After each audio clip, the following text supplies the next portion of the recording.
wanted to welcome Alison to a lovely chat today. We're going to talk about holidays and budgeting. And Alison has been travelling the world since 1979. There's every chance anyone's watching this wasn't even born then. So 43 years worth of travelling, Alison. Can't believe it, can you? No, I can't. In fact, I did start to travel before that, but that was when I actually got into the travel industry in 1979. Alison's got so many stories, and obviously we can't capture, well, many of them, otherwise we'll be here literally filming for 8 hours, which we could probably easily do, to be fair. But we've got a few questions I'm going to put to Alison, so I'll tell you what they are up front, and then we go from there. So obviously holidays, most of us really haven't been able to enjoy a holiday the last couple of years. And this year the world is starting to open up, obviously significantly less testing, etc. So the 5 sort of questions I wanted to talk to you about are, where's best value for money this year? And I think value for money is something that obviously clearly I hold dear, and you very much do for your clients as well. Perhaps dispelling some myths around where people think they could never afford to go, you know, what might be possible for people to actually put on their budget for this year or next year even.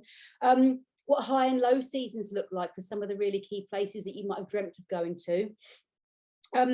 Looking at complete packages, I think it's very interesting when you think about how much of the added extras that go unmissed when you're booking a holiday, that you end up thinking, oh good, that's cost me £1,000, then it suddenly is £2,500 when you've got all the extra bits added on. And a few examples that you've already done bookings for this year, so if that's all right with you. Yeah, that's great. Yeah, lovely. So in terms of value for money then, so let's talk about where this year particularly is looking pretty good. Well, in Europe, I would definitely say Greece, and also I know Turkey isn't classed as Europe, but it's still short haul. So Greece and Turkey, Portugal, they are really good value for money. But if we was to move it further afield, I have a lot of clients who say to me that they want to go to the Caribbean, but maybe their budgets are a bit on the slim side. And I will always compare places like Mexico, Dominican Republic, where you can stay in a 5-star hotel and probably get the same, if not better, facilities than you would be staying in a 4-star hotel in other Caribbean islands. So, you know, for example, I had clients who wanted to go to Barbados. They had a budget of 6,000. It was quite hard to try and find something that they particularly wanted. They wanted all inclusive, you know, they wanted more secluded type places. But when I offered them Mexico, it was within the budget. Standard of accommodation was a lot better than what I could get on their Barbados budget. For example, it was a swim up, plunge pool, and things like that. So, you know, I will always, if somebody particularly wants to go to a particular Caribbean island, I will obviously quote them on that. But I will also say, have you thought about this? Have you thought about that? Dominican Republic as well. Again, really good value for money. And, you know, the Indian Ocean, when you go and look at the Indian Ocean, a lot of the hotels in Mauritius are based, their rates are based in pounds. Oh, are they? I thought they were dollars, actually. No, a lot of them are based in pounds. And therefore, you haven't got any rate of exchange that you're working against. Yeah. You know, because we still know the dollar is relatively strong against the pound. So when you look at Maldives or maybe Seychelles, a lot of the rates are in USD. But with Mauritius, majority of them are in British pounds. So that's obviously something to take into consideration. Yeah. And are you finding any particular destinations are very popular this year? Greece has been really popular, I must admit. I have done a lot. I mean, it's got so much to offer. And, you know, it's not just about the beach and things like that. I had a client who wanted a 2-week Greek holiday, which was like, I want an island where it's not going to be very commercialized. And then I just threw it out there and said, have you thought about doing a 2 center with Athens? And she was like, oh no, I've never thought about that. And in fact, she had a budget of X and I came in £1,000 cheaper. Wow. Than, or £1,000 under budget, I should say. Yeah. With what she had in mind. And that's by doing a 2-centre. 2 cents, I've never heard that description before. Yeah, 2-centre. So basically, yeah, go on, sorry. So basically, you know, 2-centre, obviously go to Athens and then she's going to Naxos. Yeah. So we can do 3-centre, or when it starts to get big, we call it multi-centre. Yeah. Yeah.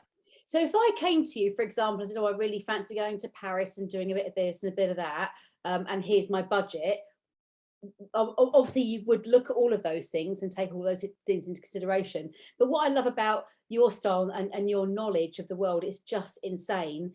You're going to come up with a plan B and a plan C and maybe even a plan D for my money based upon what I'm really going to Paris for. So I know you have one particular story about that. Tell us about the Paris story. Yeah, so I've got a client who's looking at doing a, well, it's going to be a surprise anniversary trip. It's a big anniversary coming up, and he gave me he told me what he wanted to do. So on that's what I've based his budget on. Unfortunately, what he wanted to do is not available, and it's not available throughout the year. So, you know, so I've based it on Paris. Because he said he was interested in Paris. So I've done some like quirky things like helicopter trip over Paris and Versailles, private tour in Versailles, some cooking classes, that kind of thing. But then I've given him a couple of other options, and one of them has been going to Portugal, again, doing some things that I've done. Because Phil, for me, when I've been somewhere and I've really enjoyed it and I've had a great time, great experience, I want to share that with my clients. So this particular quote involves private pork tasting, private wine tasting, and then what I think is amazing is actually staying on a vineyard in northern Portugal, but actually staying in one of the wine vats, which they've turned into rooms. Brilliant. Because it's very unique. And who would even know to even ask for such a thing? How, you know, I would never know that even existed. And that's where the brilliance of working with somebody like you comes in, because you know of all of these quirks and interesting things because you've done them, or a friend of yours has done them, and you know, you can incorporate this stuff that we've never even heard of into an amazing holiday within someone's budget. It's just insane. I think the most important thing is to realize now that yes, people want to go on holiday, and you know, people still want to do the fly and flop, and that's fine, but a lot of people now want to have an experience. Yeah, it's true. And the experience, whether it's staying, you know, whether it's taking a helicopter ride in Paris, or whether it's staying in a wine vat in Portugal, or you know, doing a cooking lesson in Italy, or staying in a glass bubble, which I booked for somebody in Iceland so that they can spend the night out there, see the stars and things like that. Wow. And I had a friend who she had a week, and she's actually in Tenerife at the moment, and she had a week's holiday and they wanted to go somewhere relatively warm, but she was concerned about having to test for the Caribbean, like pre-test. So we got to Tenerife and booked it, and she was like, oh, I don't really know what there is to do. And I said, what about the stargazing? Stargazing? So I said, oh yeah, you can do stargazing in Tenerife. I said, I've done it, it's amazing. On Monday she went and did the stargazing. So I think we have to remember that there are a lot of things on our doorsteps. Yes. And, you know, not just overseas, but UK as well. Yeah. There's like learn to surf in Cornwall, you know, really unusual things that you can do. Yeah, absolutely.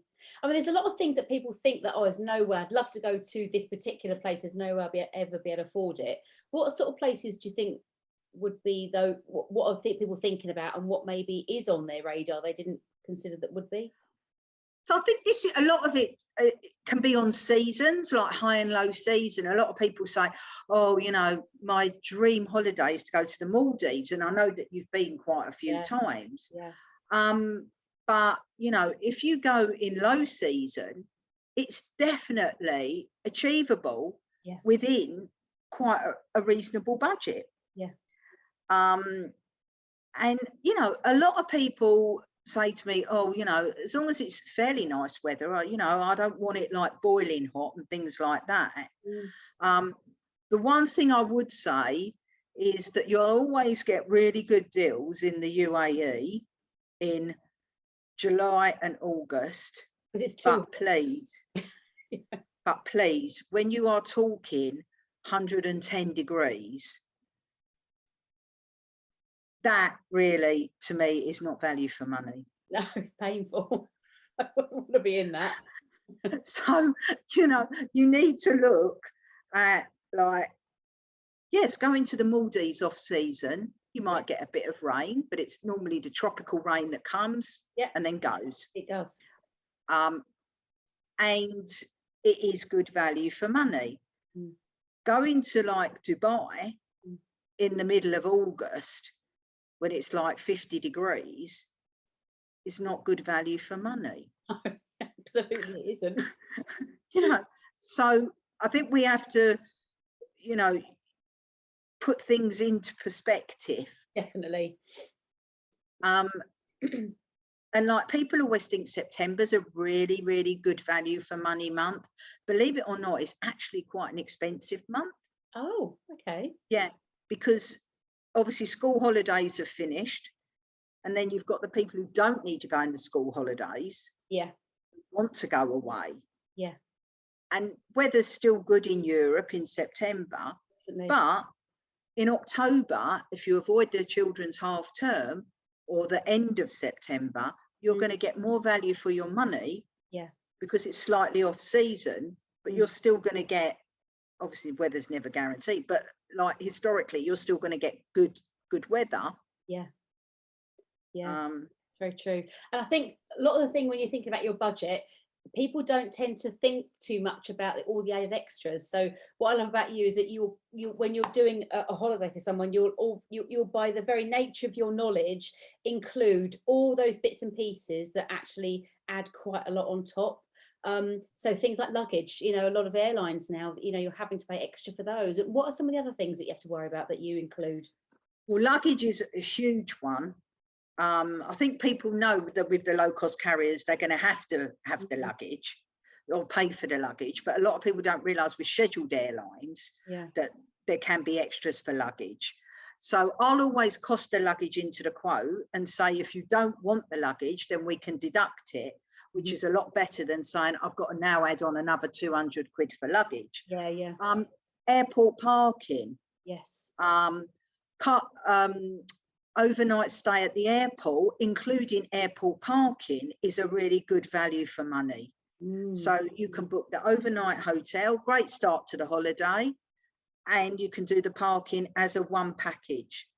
So, you know, that is a really good one. Insurance. I mean, there are countries that will not allow you to board the aircraft. They will deny you boarding if you haven't got adequate holiday insurance. And I think moving forward, this is going to be a huge thing because, you know, with the COVID situation, we've seen if people get taken ill, how much it's going to cost, things like that, particularly in the States, particularly for older people. You know, obviously insurance does become much more expensive as you age.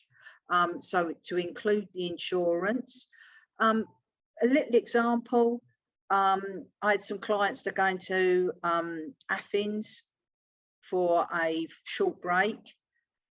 So I said, have you got any travel insurance? No. Right, I'll quote you. I'll quote you on a single trip and I'll quote you on an annual Europe trip. Yep. Right. Oh, no, we won't. No, let me just do it. quoted them on the annual, £1 more than the single trip. Yep. I've just got to have mine renewed, and it's £26 for the whole year for Europe. It's brilliant. So there's little things like that. And then, you know, if somebody's going, for example, if somebody's going like to New York, I'll throw in the hop on, hop off bus. I'll include the hop on, hop off bus into the quote. Yeah. Because that's a great way to see New York on your second day when you arrive. So then you can do all of that. And people haven't got to think about booking it. You know, what needs to be addressed is that, like, there's less availability now than there was. There's less flights. Yeah. There's less, you know, there's less aircrafts flying. There's going to be less tours about, because where they might have had 6 or 7 tours in a day, they're probably going to cut back to 3 or 4. I'm not saying this is going to be forever, but at the moment, so, you know, you don't want to be getting to New York and like, you know, oh, I want to book the hop on, hop off bus, but I can't because it's not available. Yes, that's true. So things like that. Transfers, include the transfers in the quote. People don't want them, we can take them off. Yes. But is it not better to come off your flight and have a nice board with your name on it and your driver there waiting for you than go and scummage around trying to get a taxi? Yeah, absolutely right. And negotiating prices. Yeah. And have you got local currency? Yeah. Most people obviously can have euros or dollars, but if you're going to somewhere a little bit obscure, have you got local currency for that month, you know, for that country? Yeah. Just kind of things like that. So build the package, and then we can always tweak and work on it. Don't want the transfers. Okay, fine. What are you going to do? Oh, someone's going to pick me up. Yeah, that's fine. You know, oh, I don't want the excursion. Take that off. But at least you know what you're looking at when the initial quote goes out. Yeah, absolutely. And tell me, Alison, because obviously finances aren't always that flush for people, and if they want to have a little breakaway this year, they might like to come to you and have a chat with you about what options they've got for their money. What are we talking about? I mean, you know, can 500 get you something, or are we talking about 800 or 1,000? And if that is the case, you know, what do you work up to? Yeah, I mean, if somebody wants to go for a short break, £500, I could get you abroad. Really? We might have to go somewhere that you might not necessarily think of. So, you know, again, I'll use Italy as an example, that like, and I've done this quote recently to Verona. What I could get for my client in Verona would have been probably double if they'd have been going to Rome or Venice. Wow, okay. Because not everybody thinks of Verona as a city to visit. And for Athens is another example. Not everybody thinks of Athens as a city to visit. You know, some of the Eastern European cities, great value for money. So it's always doable. But I think, you know, the thing is to be open with clients and say, right, that's your budget of £500. It's unlikely that you're going to be able to stay, well, you're not going to be able to stay in a 5-star in Rome, but we can possibly get you in a 4-star in Verona, right, or somewhere like that. And that's brilliant to know, isn't it? That actually, even though you might not have tons of money to spend, if they can come to you and say, Alison, look, I've got 1,500 quid as a couple, where can we go on that money? We'd like somewhere quite warm, we want to go in May. You're going to probably have half a dozen plus examples, aren't you, to give somebody? Yeah. And May's a great time to travel, as long as you avoid the kids' half term. That's true, yeah. June's a great time to travel. Early July is a good time to travel. And, you know, even when you look at school holidays, historically, I found that later into August, again, better value for money, because it seems as if school breaks up, everybody wants to go away. get that holiday out of the way, you know, let's get the kids on holiday. But actually, maybe the last 2 weeks in August, you're going to get a lot more value for money than you are if you took the last week in July and the first week in August. Yeah, it's all these little tidbits that, again, you're so knowledgeable. It's just absolutely superb. So I think for anybody who's keen on booking a holiday at some point this year or next year, then Alison's definitely, you know, someone to have a chat with and just find out what some of your options are. Obviously, I'll put all her details down in all the information boxes and that below, and get in touch with her directly, or just ask me and I'll get in touch with her and get her to give you a ring. So thank you so much. We'll probably do this again and think about some other specifics. So if anybody's watched this and wants to know what some good options could be for X place or YZ or X budget, then let us know and we'll do another video for you. Thank you. Can I just say something? Yeah. Don't discount cruising. Okay. Because it is such good value for money. Really? And a lot of the cruise companies now are doing the all-inclusive. So whereas before, a lot of people have got the concept of, oh, I'm going to have to pay for tipping, I'm going to have to buy my drinks, I'm going to have to do this, I'm going to have to do that. Most cruise lines now include tips, so there's no tipping to be expected. And a lot of the cruise lines now are moving to the all-inclusive, which is the all-inclusive drinks package, Wi-Fi, on some occasions the Wi-Fi, and then a lot of the cruise companies are doing the onboard credit. So, you know, you can have something like $75, $150 onboard credit per person. That's amazing. And remember, on cruises, you can eat 24 hours a day. I joked I would.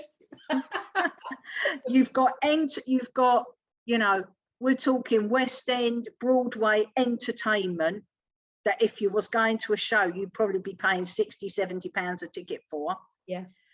You've got all the countries that you can visit on a cruise ship and you don't have to unpack.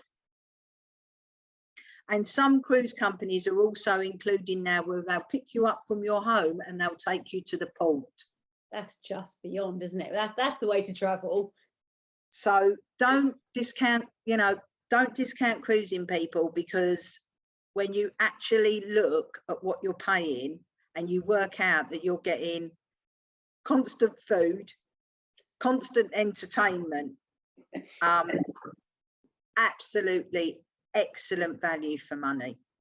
Brilliant. Thank you so much, Alison, for chatting with me today. It's been absolutely brilliant. Oh, you're welcome. And thank you, Lucy. I've really enjoyed it. Thank you. So, thank you.